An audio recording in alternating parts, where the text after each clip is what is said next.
Rasulullah sallallahu alaihi wasallam, "Ya Rasulullah, nasihatilah saya." Beliau menjawab, "Jika kamu berbuat buruk, maka sebagai penebusnya segeralah berbuat baik setelahnya. Hal itu akan menghapuskan keburukan itu." Lalu saya bertanya, "Ya Rasulullah, apakah mengucapkan kalimah la ilaha illallah itu termasuk kebaikan?" Beliau bersabda, "Itu adalah kebaikan yang paling utama."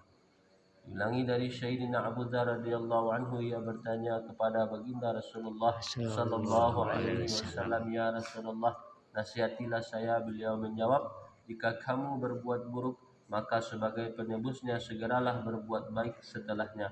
Hal itu akan menghapuskan keburukan itu." Lalu saya bertanya, "Ya Rasulullah, apakah mengucapkan la ilaha illallah itu termasuk kebaikan?" Beliau bersabda, "Itu adalah kebaikan yang paling utama." Hadis riwayat Ahmad. Jelas bahwa dosa-dosa kecil dapat dihapuskan dengan amal-amal soleh. Namun jika yang dilakukan adalah dosa-dosa besar, maka dosa itu akan diampuni setelah bertaubat atau diampuni semata-mata karena karunia Allah Subhanahu wa taala. Sebagaimana telah diterangkan sebelumnya, adapun yang dimaksud menghapuskan ialah dosa-dosanya terhapus dari catatan amalnya dan tidak akan disebut lagi dimanapun. Sebuah hadis menyebutkan bahwa jika seseorang hamba bertaubat, maka Allah Subhanahu wa taala dengan kehendaknya akan menjadikan para malaikat pencatat amal lupa terhadap dosa tersebut, dan juga Allah Subhanahu wa taala akan menjadikan lupa kepada kaki, tangan dan bumi tempat ia berbuat dosa di atasnya, sehingga tidak akan ada saksi lagi atas perbuatan-perbuatan buruknya.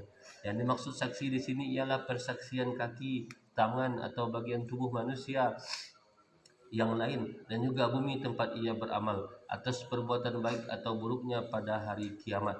Hadis di atas dikuatkan dengan riwayat yang menyebutkan bahwa orang yang bertaubat dari dosanya seakan-akan tidak akan pernah berbuat dosa.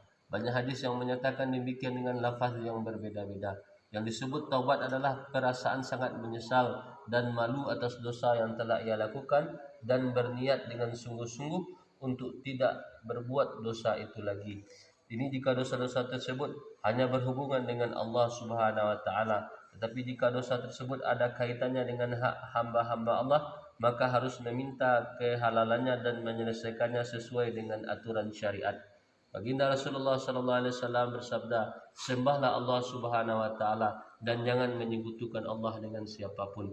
Beramallah dengan ikhlas seakan-akan engkau melihat Allah Subhanahu wa taala. Anggaplah dirimu sudah termasuk orang-orang yang mati. Berzikirlah kepada Allah di dekat setiap batu dan setiap pohon, sehingga banyak yang akan menjadi saksi pada hari kiamat. Jika terjerumus ke dalam dosa, segeralah menyertainya dengan amal soleh sebagai tebusannya. Jika dosa itu dilakukan dengan diam-diam, beramal baiklah dengan diam-diam pula. Jika dosa itu dilakukan dengan terang-terangan, beramal solehlah dengan terang-terangan pula." Hadis yang ke-34 yang artinya dari Sayyidina Tamim Ad-Dari radhiyallahu anhu, baginda Rasulullah sallallahu alaihi wasallam bersabda, "Barang siapa mengucapkan la ilaha illallah wahdan wa ahadan samadan lam yatakhidh sahibatan wala waladan wa lam yakul lahu kufuwan ahad." Ulangi, barang siapa yang mengucapkan la ilaha illallah wahidan ahadan samadan lam yattakhidh sahibatan wala waladan wa lam yakul lahu kufuwan ahad, maka akan ditulis baginya 40.000 kebaikan. Hadis riwayat Imam Ahmad. Banyak dinyatakan dalam kitab-kitab hadis tentang besarnya keutamaan zikir kalimah thayyibah dengan jumlah tertentu. Sebuah hadis menyatakan setelah selesai salat fardu, hendaklah kamu membaca la ilaha illallah wahdahu la syarikalah lahul mulku wa lahul hamdu wa huwa ala kulli syai'in qadir. Pahala membaca kalimah tersebut seperti memerdekakan seorang hamba sahaya.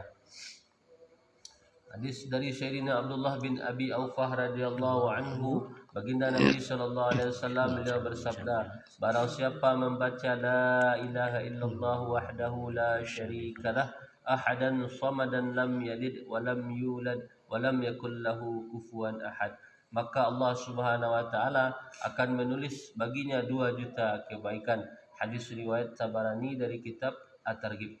Betapa besar karunia dan rahmat Allah kepada kita dengan bacaan yang ringan tanpa bersusah payah dalam membacanya dan tanpa biaya sedikit pun, juga tanpa memakan waktu yang lama, kita bisa memperoleh berjuta-juta kebaikan. Sayangnya karena kelalaian kita dan karena tenggelam dalam keduniaan, kita telah kehilangan rahmat dan karunia Allah Subhanahu wa taala yang sangat besar.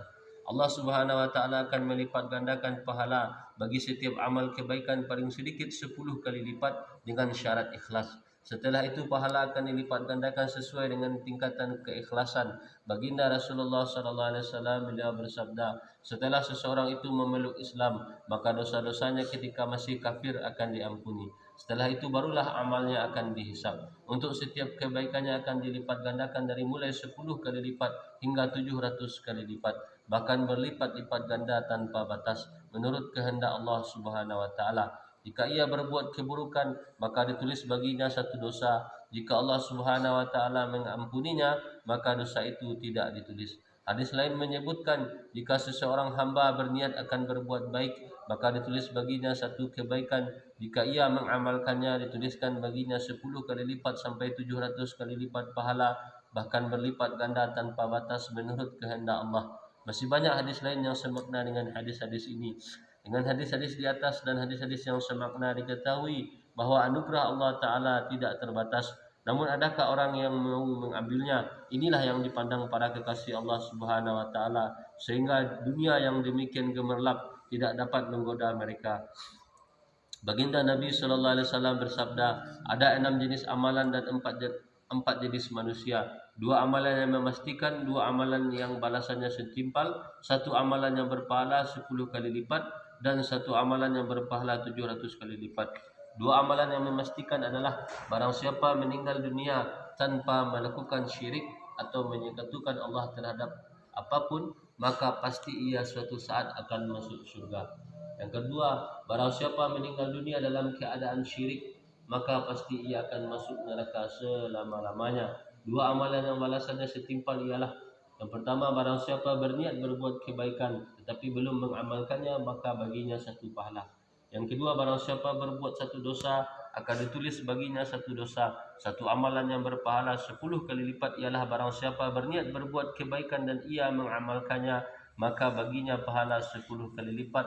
1 amalan yang berpahala 700 kali lipat adalah barang siapa yang membelanjakan hartanya di jalan Allah untuk berjuang agama dan lain-lain, maka pahalanya dilipat gandakan menjadi 700 kali lipat. Adapun 4 jenis manusia adalah, yang pertama, orang yang hidup senang di dunia tetapi menderita di akhirat. Yang kedua, orang yang menderita di dunia tetapi hidup senang di akhirat. Yang ketiga, orang yang menderita di dunia dan di akhirat, di dunia menderita, di akhirat disiksa. Yang keempat, orang yang hidup senang di dunia dan senang di akhirat. Seseorang menjumpai Abu Hurairah radhiyallahu anhu dan berkata, aku mendengar engkau meriwayatkan bahwa Allah Subhanahu wa taala melipat gandakan sebahagian amal kebaikan hingga 1.000.000 kali lipat pahala.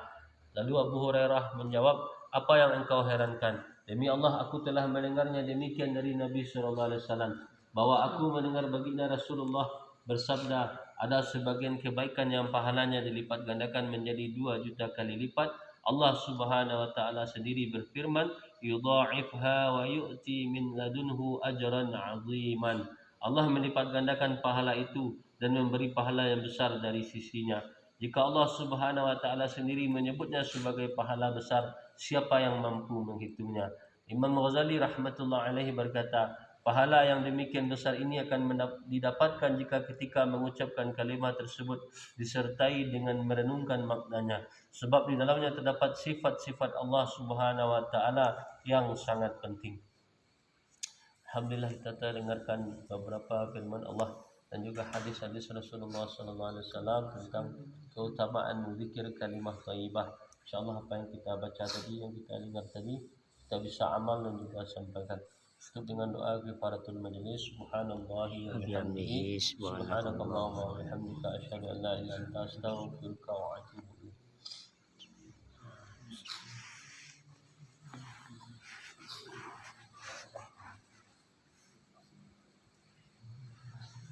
Saya nampak dulu.